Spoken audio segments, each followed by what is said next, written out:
Assalamu alaikum wa rahmatullahi wa barakatuhu, my beautiful women of Qur'an now.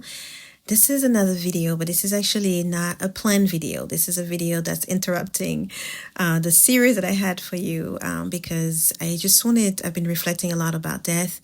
I recently lost a beautiful sister of mine, a very dear friend, and I've been reflecting a lot. And so I want us to go back and share with you a few lessons that death has been teaching me throughout my life. If you are new here, my name is Binta Yahya, and I am a teacher of Qur'an as well as a life coach. I've been doing both for over 10 years, and this is a passion of mine to make sure that I help my sisters understand themselves and their deen better. And this really started when I lost my son in 2009.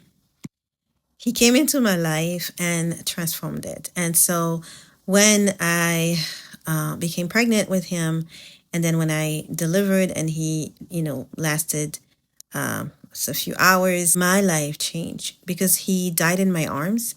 I was able to witness death, and I was able to question myself and ask myself that, am I ready to meet my Lord? Because this was my flesh and blood that left. And was I ready to go through what he went through?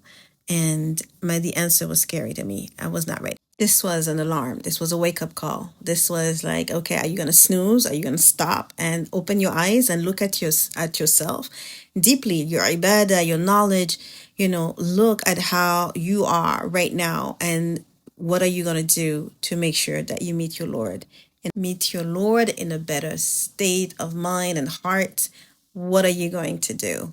Are you going to be about like the people who just go through this life without preparing for this meeting and then regretting and then begging Allah to go back to dunya to do the righteous deeds? No, I needed knowledge. And so after losing my son, I engaged in taking classes. And this is when my classes started with knowing more about the Qur'an. And from there, history, like they say, the more I learned, the more thirsty I was, the thirstier I was about this deen, about this knowledge. And the more I studied the deen, the more I understood myself, the more I was able to comprehend what was going on within myself. And little by little, working on diseases of the heart, working on myself, begging Allah to aid me, to give me the tawfiq. And little by little, I'm still on this journey.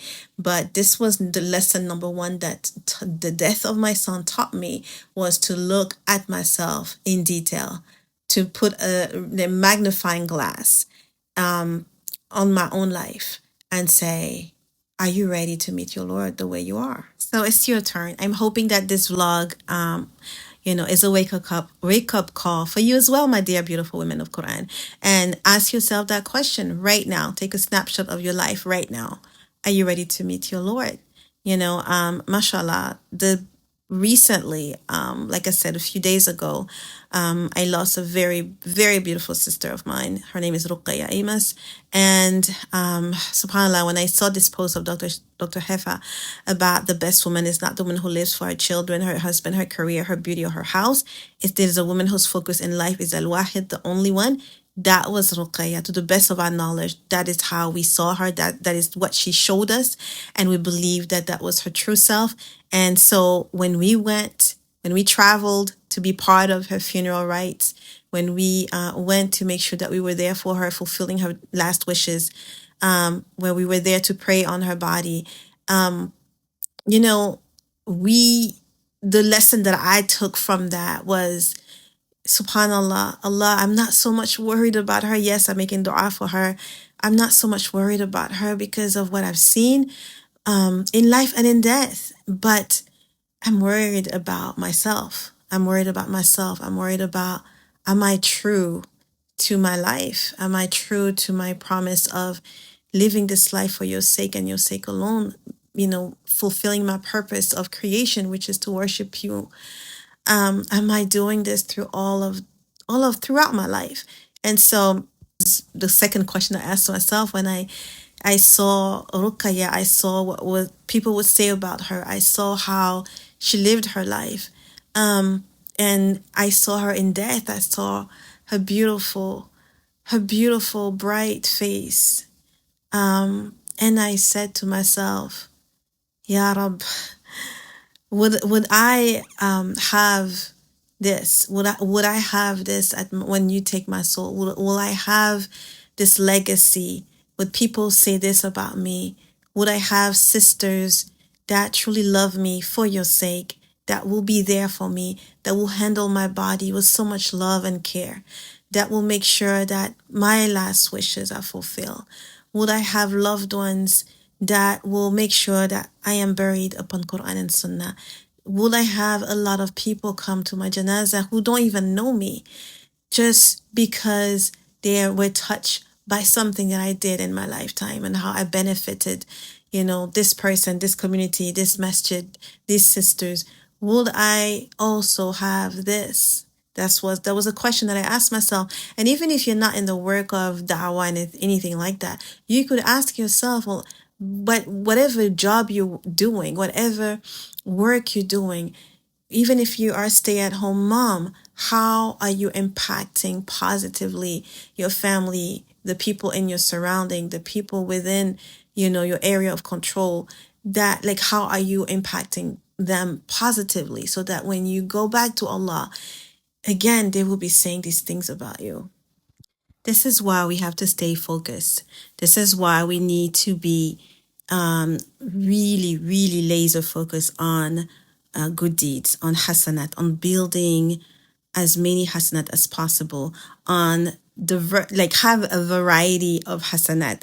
One thing that I learned from Ruqayya was that she was beneficial in so many different instances. Some people knew her because she taught them Arabic.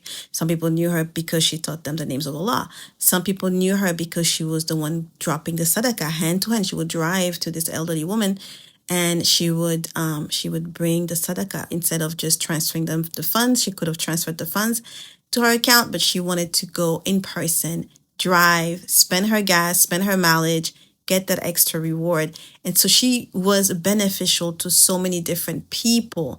At one point, she drove the school bus, the Islamic school bus, and she would pick up, the kids to take them to school. She was a teacher at Islamic school as well. So she has benefited many people, whether giving them a ride, teaching them something beneficial, advising them. And so this is another lesson that I'm taking from her life and her death, is how diverse, in hasanat she was. And what can I do to make sure that I take advantage? Because, for you to be doing this, it reminds me of Abu Bakr. Like, one day Rasulullah SAW asked the companions, who was fasting today? Abu Bakr said he was. Who had followed a janazah? Abu Bakr said he did. Who had given sadaqah?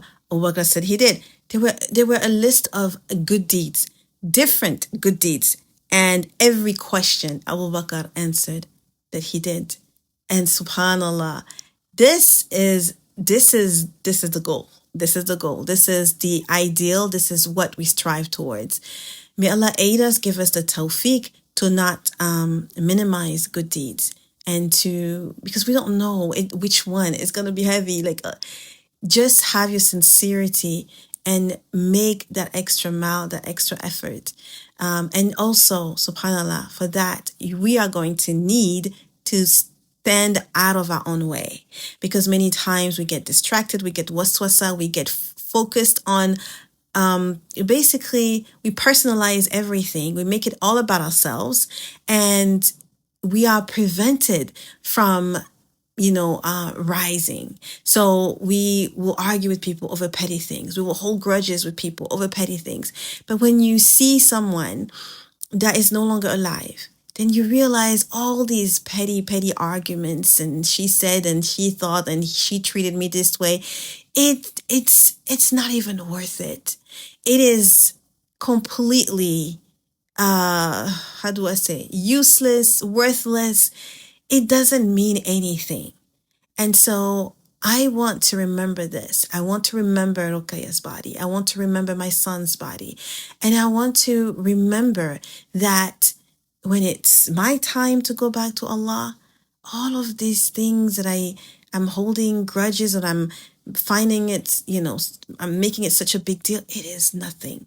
It is nothing. In the end, in the end, when you shift your perspective and you look at the bigger picture, this is absolutely nothing. What is this life? How many years do we have left?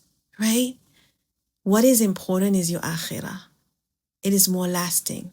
Allah tells us in the Qur'an, the akhirah is better and it's more lasting. We need to refocus ourselves to the akhirah. We need to have our mindset be an akhirah mindset, right? We need to remember and prepare this meeting with our Lord. This healing journey that will allow us to rise, that will allow us to stay focused, to step away from our own selves that we put ourselves in the way. That healing journey is going to start with the Qur'an. The Quran, with the ruqya, with the understanding, with the dabbur, with, memorizing, with living the Quran, that message that Allah has left us as guidance. This is where the journey will begin. This is where the journey has begun with me, and I see how it has transformed my life. This is where the journey will begin with you if you are ready to take that journey. And our platform is built to assist you on this journey. If you're ready to take this step, this journey back to getting closer to Allah with His speech, and you're trying to understand yourself better, get rid of these limiting beliefs that are blocking your way, message me. There's links below in the description where you can reach out and we can have a discovery call and we can talk about, what options would best fit your needs. I will see you inshallah in another video next week. Any good is from Allah, any mistake is from me and the shaitan, and may Allah forgive me, and may Allah have mercy on all our loved ones who have preceded us in faith. May Allah reunite us all with them in Jannatul Firdaus. Allahumma salli wa sallim ala nabiyyina Muhammad. Assalamu alaikum wa rahmatullahi wa barakatuh.